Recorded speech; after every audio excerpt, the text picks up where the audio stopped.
இருங்க பார்த்துட்டே இருங்க. கொஞ்சம் வாங்க சார், அப்படியே வாங்க. அப்படி போயிடுங்க, அப்படி போயிடுங்க. ஆனால் கோட்டை தானே வெள்ளையே பட்டையை கோட்டை இருக்கா, தானே அப்படியே கிராஸ் பண்ணி அப்படியே இருங்க, அப்படியே இருங்க, அப்படியே இருங்க. அப்படி பாருங்க. போகலாம் சார், போகலாம் போகலாம் போங்க போங்க போங்க போயிட்டே இருங்க. அப்படியே இருக்கு சார். லெஃப்ட்டில் இந்த ஓரம் வராதிங்க, இப்படி இல்லை வாங்க. ஸ்லோ பண்ணிங்க ஆனால் வண்டியை ஹார்ன் யூஸ் பண்ணிங்க சார். அப்படியே இருக்கு. ஸ்லோ மட்டும் பண்ணுங்கள். டக்குன்னு கிளச்சே தான் அழுத்திக்கணும் டக்குன்னு, ஏன்னா ஸ்லோ. ரைட்டில் அப்படியே ரைட் அங்கே இடம் காலையில் பாருங்கள். கீரை சேஞ்ச் பண்ணு டக்குன்னு தேடு உடனே தேடு.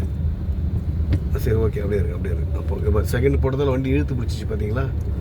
போங்க, ரைட்டில் போங்க. இங்கே போங்க, அவ்வளோ இடம் இருக்கு பாருங்கள் சார். போங்க. ஸ்லோ. நீங்கள் எப்போ எங்கே இடம் இருக்க யூஸ் பண்ணி இருங்க. கிளச் ஏற்றிங்க, டக்குன்னு கிளச் ஏற்றிங்க. அப்படியே இருங்க. இப்படி வாங்க. மிடில் போங்க சார். போயிட்டு அப்படி மிடில்லே போங்க. இங்கே பாருங்கள், அந்த இது இருக்குது பாருங்கள். இப்படி ஒன்று கொஞ்சம் இப்படி வாங்க. ரைட்டில் இண்டிட்டு போங்க சார். ரைட்டில் இண்டிட்டு போய் இந்த ரோட்டில் போகணும். இருங்க.